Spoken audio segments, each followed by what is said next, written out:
السلام علیکم ورحمۃ اللہ وبرکاتہ۔ الحمد للہ رب العالمین والعاقبۃ للمتقین ولا عدوان الا علی الظالمین والصلاة والسلام علی اشرف الانبیاء والمرسلین ومن تبعهم بإحسان الى یوم الدین۔ فستذکرون ما اقول لکم وافوض امری الی اللہ ان اللہ بصیر بالعباد۔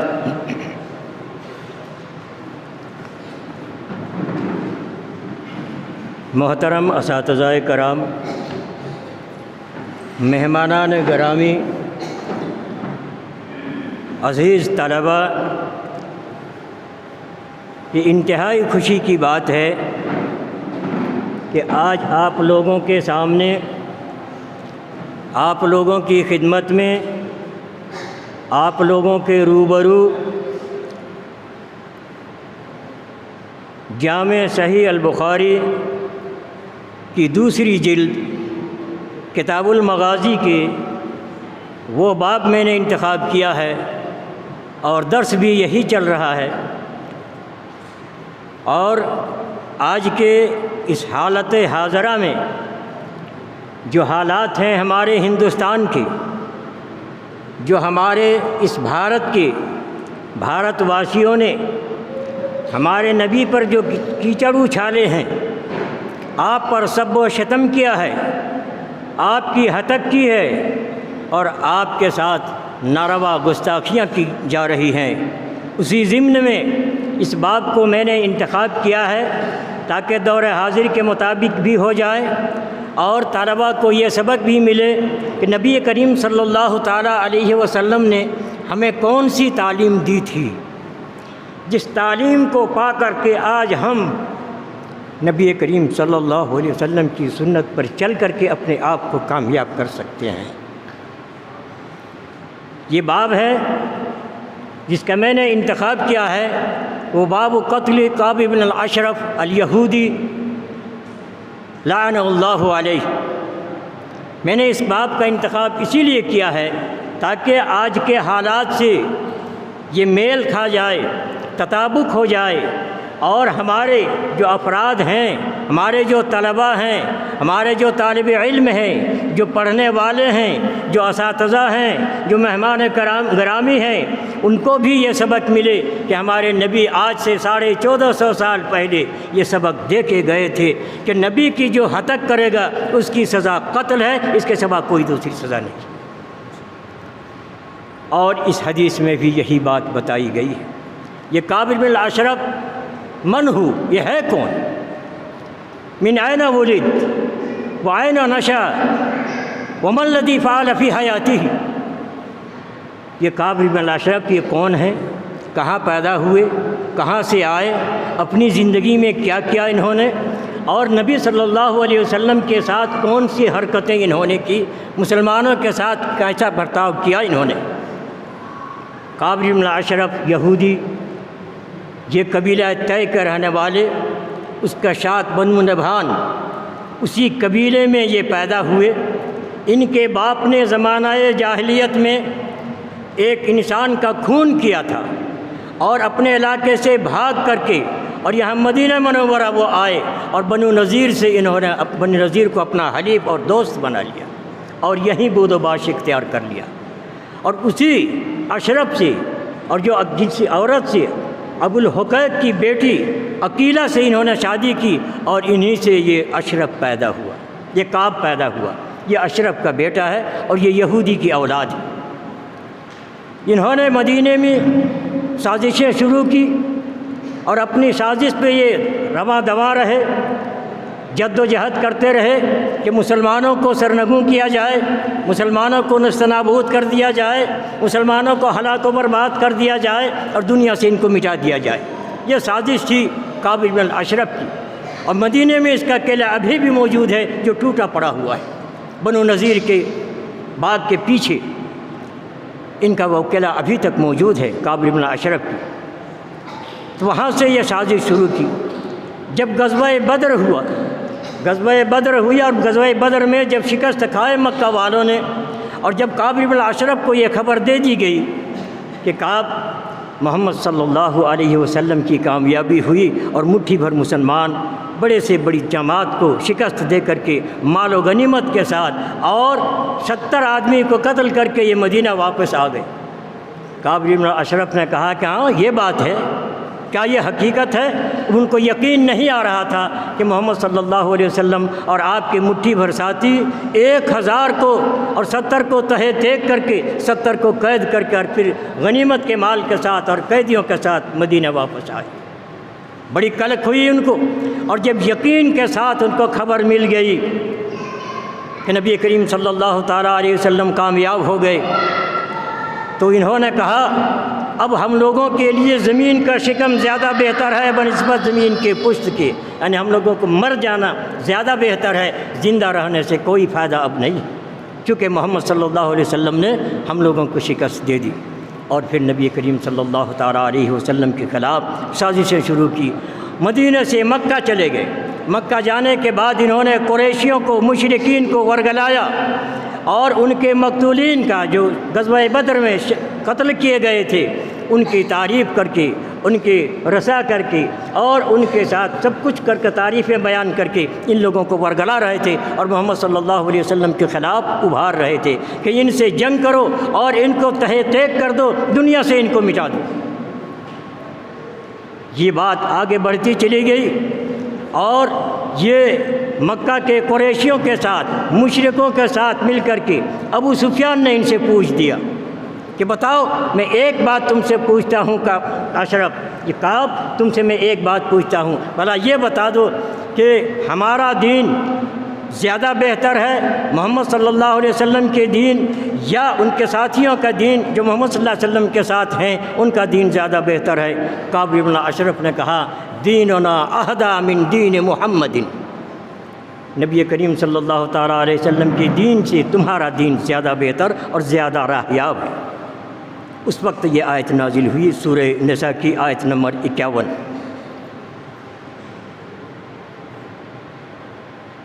کہ وہ لوگ جن کو کتاب کا تھوڑا سا حصہ دیا گیا ہے، الم تر الی الذین اوتوا نصیبا من الکتاب یؤمنون بالجبت والطاغوت، کیا وہ لوگ زیادہ راہیاب ہیں، زیادہ بہتر ہیں جن کو کتاب کا ایک حصہ دیا گیا ہے جو جبت اور طاغوت پر ایمان رکھتے ہیں؟ وَيَقُولُونَ لِلْكَافِرِينَ هَؤُلَاءِ أَهْدَىٰ مِنَ الَّذِينَ آمَنُوا سَبِيلًا، یہ کافر اور مشرک محمد صلی اللہ علیہ وسلم کے دین ان کے ساتھی سے یہ زیادہ راہیاب ہے۔ یہ انہی کے بارے میں یہ آیت نازل ہوئی ہے جب یہ کہہ کر کے آئے۔ پھر وہاں سے لوٹ کے مدینہ آئے اور نبی کریم صلی اللہ تعالیٰ علیہ وسلم کی ازواج مطہرات کی اور مومنین کی وہ حج و بیان کرنا شروع کر دیا۔ کافی تکلیفیں پہنچائی نبی کریم صلی اللہ تعالیٰ علیہ وسلم کو، جس کی بنیاد پر نبی کریم صلی اللہ تعالیٰ علیہ وسلم نے اپنا ایک جتھا قائم کیا، ایک ٹولی بنائی اور وہ 5 آدمی کی تھی، 5 جرنیل کو آپ نے انتخاب کیا۔ ان میں سے ایک محمد بن مسلمہ رضی اللہ تعالیٰ عنہ، ابو نائلہ جن کا نام سلکان بن سلامہ ہے، جو کعب بن اشرف کے رضائی بھائی تھے، کعب بن اشرف کے رضائی بھائی تھے، اور اس کے بعد حارث بن اوس، ابو قیس بن جبر، ان 5 آدمیوں کو نبی کریم صلی اللہ تعالیٰ علیہ وسلم نے انتخاب کیا، اور یہ لوگ آپس میں مشورے میں بیٹھے اور مسجد نبوی سے بیٹھ کر کے نبی کریم صلی اللہ تعالیٰ علیہ وسلم نے ان لوگوں کو جنت البقیع کی طرف جاتے ہوئے وہاں تک ان لوگوں کی مشائیت کی، اور مشائیت کے ساتھ آپ نے ان لوگوں سے کہا انطلقوا بسم اللہ، اللہ کے نام کے ساتھ تم لوگ چلو۔ پھر دعا کی نبی کریم صلی اللہ تعالیٰ علیہ وسلم، اللہم اعنہم، اللہم اعنہم، اللہم اعنہم، اے رب، اے ہمارے رب، اے ہمارا اللہ، اے ہمارا پالنہار، ان مٹھی بھر جماعت کی تو حمایت کرنا، ان کی مدد کرنا۔ اور نبی کریم صلی اللہ تعالیٰ علیہ وسلم گھر واپس لوٹ کے آئے، اور آنے کے بعد آپ تہجد کی تہجد میں لگ گئے، دعاؤں میں اور گانے لگے۔ تو محمد بن مسلمہ اور پھر مجبور ہو کر کے جب یہ تکلیفیں پہنچائی تو نبی کریم صلی اللہ تعالیٰ علیہ وسلم نے فرمایا من لکعب ابن الاشرف، کعب ابن اشرف سے کون نمٹے گا؟ من لکعب ابن الاشرف، کعب ابن اشرف سے کون نمٹے گا؟ فقام محمد ابن مسلمہ رضی اللہ تعالیٰ عنہ قال انا یا رسول اللہ، یا اللہ کے رسول میں ہوں جو کعب ابن الاشرف سے میں نمٹوں گا۔ اور اس کے بعد یہ 4 ساتھی ان کے یہ تیار ہو گئے، یہ 5 چلے اور وہاں مکہ پہنچ کر کے یہ کعب ابن الاشرف کے قلعہ تک پہنچ کر کے اور وہاں جا کر کے ان لوگوں نے جو کچھ کیا وہ اس حدیث میں آپ کے موجود ہے، وہ آپ دیکھیں۔ باب قتل کعب بن الاشرف قال حدثنا علی بن عبداللہ قال حدثنا سفیان عن عمرو بن شعیب جابر بن عبداللہ رضی اللہ تعالی عنہ یقول قال رسول اللہ صلی اللہ علیہ وسلم من لکعب بن الاشرف، جب پریشان کر دیا نبی کریم صلی اللہ علیہ وسلم کو گالی گلوچ سے اور پاگل اور دیوانے کہہ کر کے جب پریشان کر دیا اور آپ کا جینا دوہر جب کر دیا تو اللہ کے رسول صلی اللہ علیہ وسلم نے کہا کہ کعب بن الاشرف سے کون نمٹے گا؟ اور اللہ تبارک و تعالیٰ نے سورہ احزاب میں آیت نازل کی ان الذین یؤذون اللہ ورسولہ لعنہم اللہ فی الدنیا والآخرہ وأعد لہم عذابا مہینا۔ یہ آیت نازل کی نبی کریم صلی اللہ علیہ وسلم کی جو تکلیف اللہ اور اس کے رسول کو جو ایذا پہنچاتے ہیں، ایذا دیتے ہیں، ان کے لیے اللہ تعالیٰ نے ان کے لیے اعد لہم، ان کے لیے تیار کر رکھا اللہ تبارک و تعالیٰ، دنیا میں رسوائی، دنیا میں عذاب، اور آخرت میں جو عذاب مہین ہے رسوا کن عذاب وہ ان کے لیے متعین کیا ہے۔ تو نبی کریم صلی اللہ علیہ وسلم فرماتے ہیں من لکعب بن الاشرف، کعب ابن اشرف سے کون نمٹے گا؟ محمد بن مسلمہ رضی اللہ تعالیٰ فقام محمد بن مسلمہ فقال یا رسول اللہ اتحب ان اقتلہ، محمد بن مسلمہ رضی اللہ تعالیٰ عنہ کھڑے ہوتے ہیں کہ اللہ کے رسول آپ یہ پسند کرتے ہیں کہ میں ان کو قتل کر دوں؟ نبی کریم صلی اللہ علیہ وسلم نے فرمایا نعم، جی ہاں میری مراد ہے کہ ان کو قتل کر دو، اس نے اللہ اور اس کے رسول کو تکلیف پہنچائی،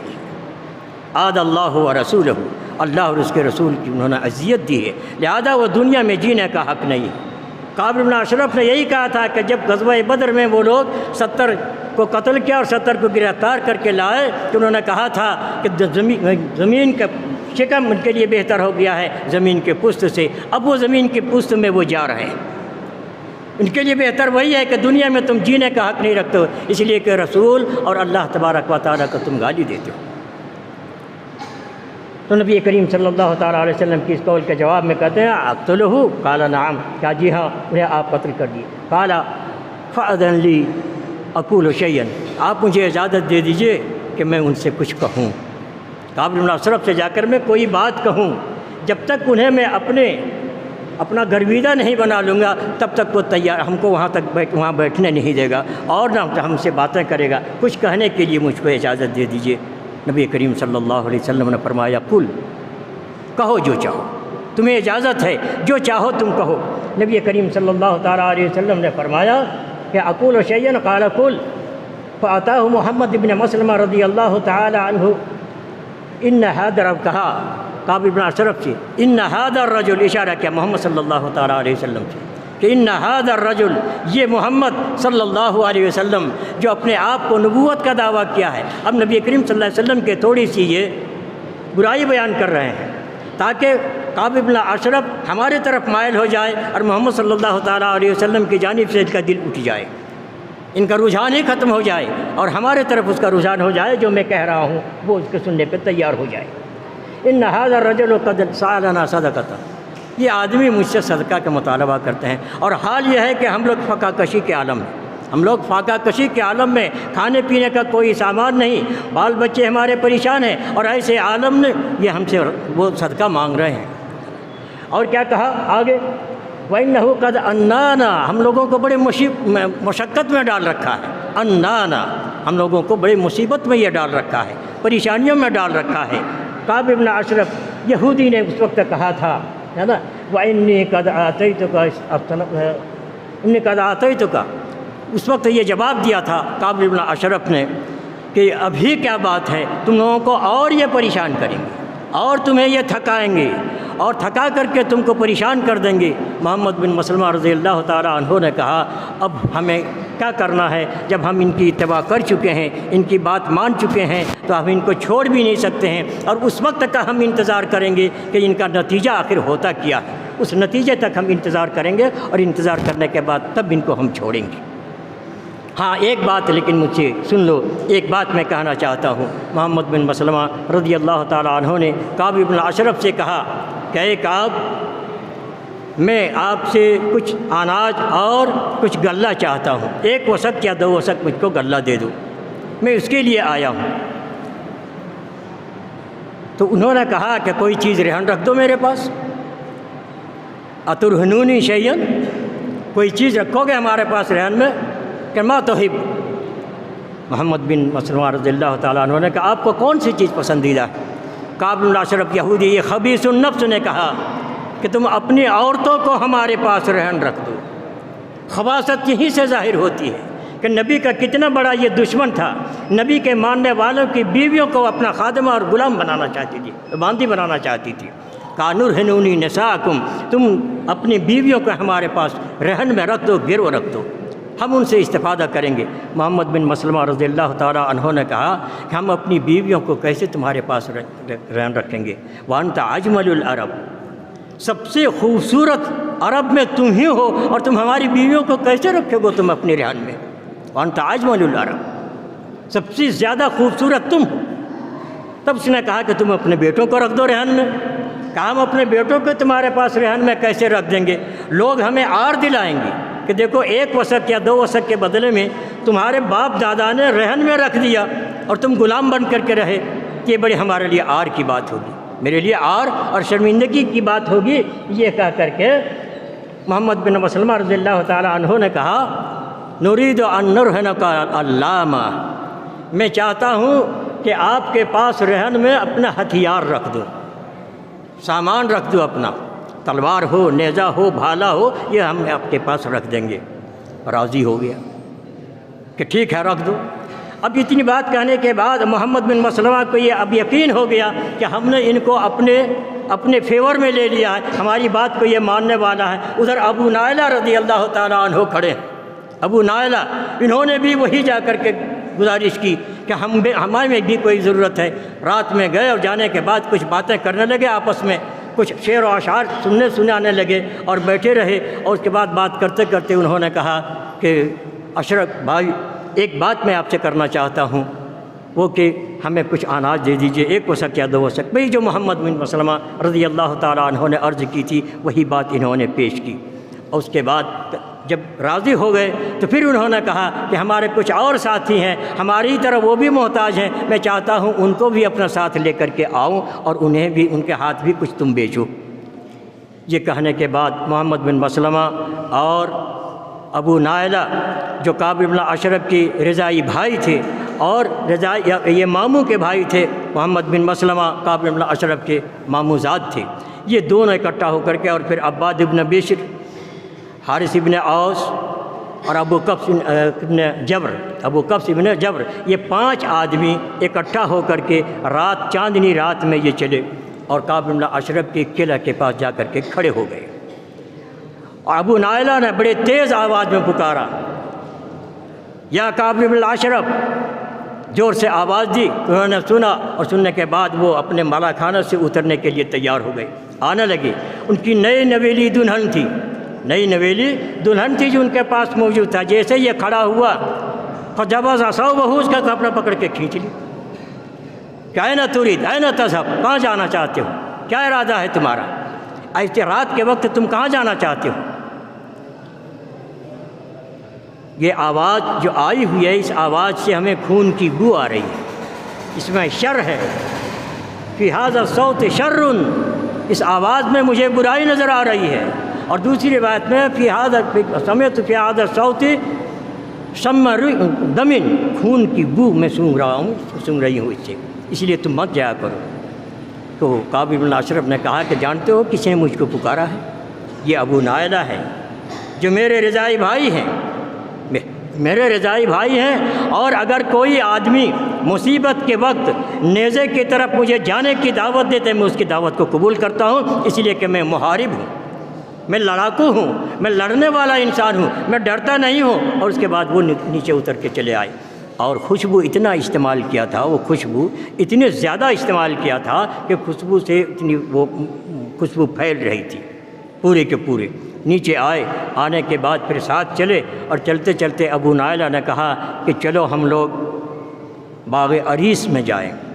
شیب عریس میں جا کر کے ہم لوگ بات کریں گے، اور وہاں بات کرنے کے بعد کچھ دیر بیٹھیں گے، اور بیٹھنے کے بعد ہم گفتگو کریں گے۔ جب وہاں جا کر کے بیٹھ گئے تو ابو نائلہ رضی اللہ تعالی عنہ نے کہا کہ دیکھو، میں یہ خوشبو جو لگائے ہوئے ہیں میں سونگھنے کی کوشش کروں گا ان کے بال سر سے،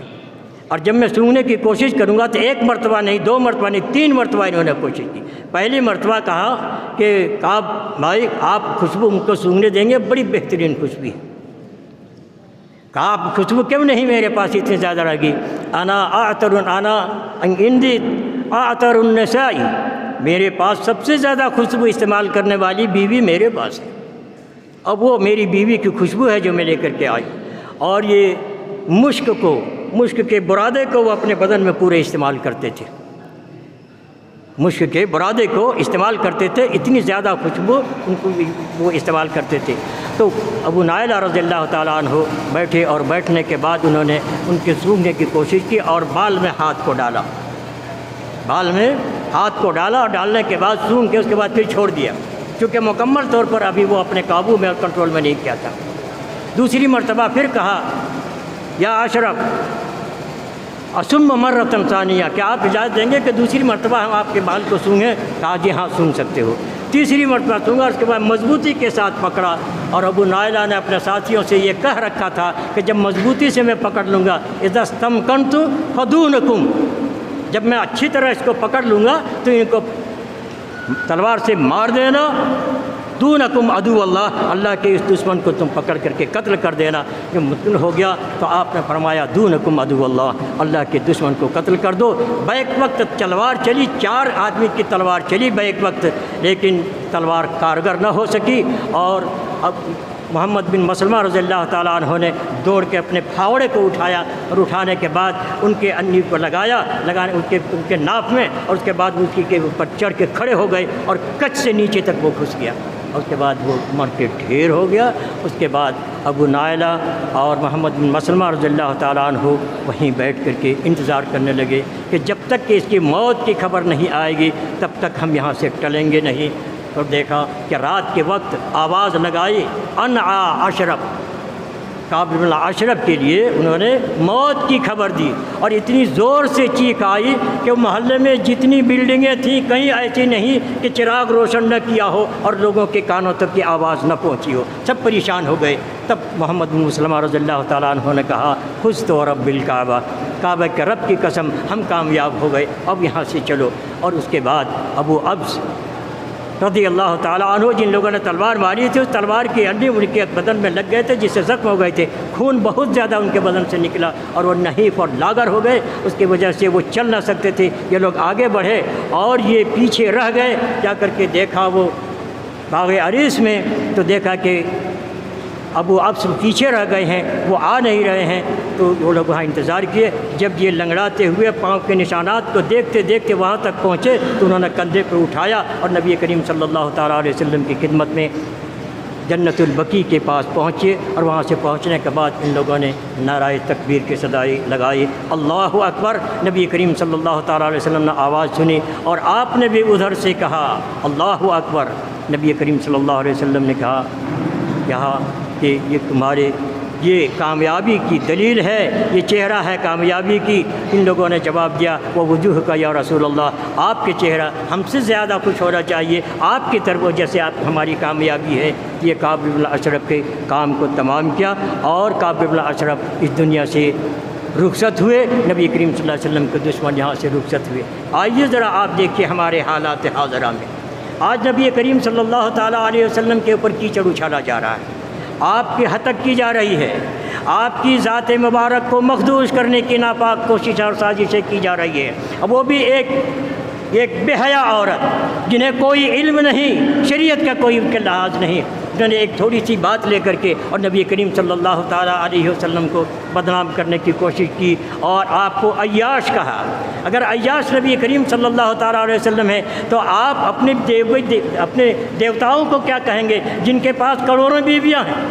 وہ کون عیاش تھی؟ اور 6 سال کی سیتا کو 6 سال کی عمر میں ان کی شادی کی تھی۔ کیوں بدنام ہے محمد صلی اللہ علیہ وسلم؟ تمہارے دیو کو رام نے جو شادی کی وہ 6 سال کی عمر تھی اس وقت جب سیتا کی شادی ہوئی تھی، 6 سال کی عمر میں شادی کری۔ اگر محمد صلی اللہ علیہ وسلم نے شادی کی تھی تو تمہارے دیوتا نے تو پہلے یہ کر چکا ہے، تم ان کو بدنام کرنے کی پہلے اپنے دامن کو جھانک کے دیکھ لو، تب دوسرے کی طرف تم نگاہ اٹھا کے دیکھو کہ ہم کہاں ہیں اور ہم کیا کر رہے ہیں۔ بہرحال یہ ناپاک سازش اللہ تبارک و تعالیٰ ناکام کرے، اور محمد صلی اللہ علیہ وسلم کے اوپر جس نے یہ کیچڑ اچھالی ہے، اللہ تبارک و تعالیٰ یہ دنیا والے تو اٹھے ہی ہیں، میں چاہتا ہوں کہ ہمارے ہندوستان سے یہ آواز اٹھی ہے، ہندوستان کی یہ ناپاک حکومت اس کی سزا دے اور اس کو قتل کی سزا دے، صرف جیل میں ڈالنے کے لیے، پارٹی سے نکالنے کے لیے۔ پارٹی سے نکالنا یہ کوئی سزا نہیں، کچھ نہیں ہے، اس کو تو آزاد تم نے چھوڑ رکھا ہے۔ امیر شاہ نے اپنی فوج کو ان کی حفاظت کے لیے رکھا ہے، پھر تم نے اپنے دشمن کو حفاظت پر رکھا ہے جو تمہارے ملک کو بدنام کرنے کی ناپاک کوشش کی جا رہی ہے، اس کو تم نے کر رکھا ہے۔ اللہ تبارک و تعالیٰ ان ناپاک کوششوں کو ناکام کرے اور ان کو نست نابود کرے، ان کو دنیا سے ختم کر دے، اور ہمارا دین بلند رہے۔ نبی کریم صلی اللہ تعالیٰ علیہ وسلم کی ذات اقدس جو پاک ہے وہ پاک رہے، پاک رہیں گے، اور انشاءاللہ ان پر کسی قسم کی کوئی آنچ نہیں آئے گی۔ رب العالمین ہمیں توفیق دے کہ نبی کریم صلی اللہ تعالیٰ علیہ وسلم کی سنت پر ہم چلیں، آپ کی باتوں پر چلیں، اور آپ کی بات پر چل کر ہم دنیا اور آخرت دونوں میں کامیابی حاصل کریں۔ وآخر دعوانا ان الحمد للہ رب العالمین، والسلام علیکم ورحمۃ اللہ وبرکاتہ۔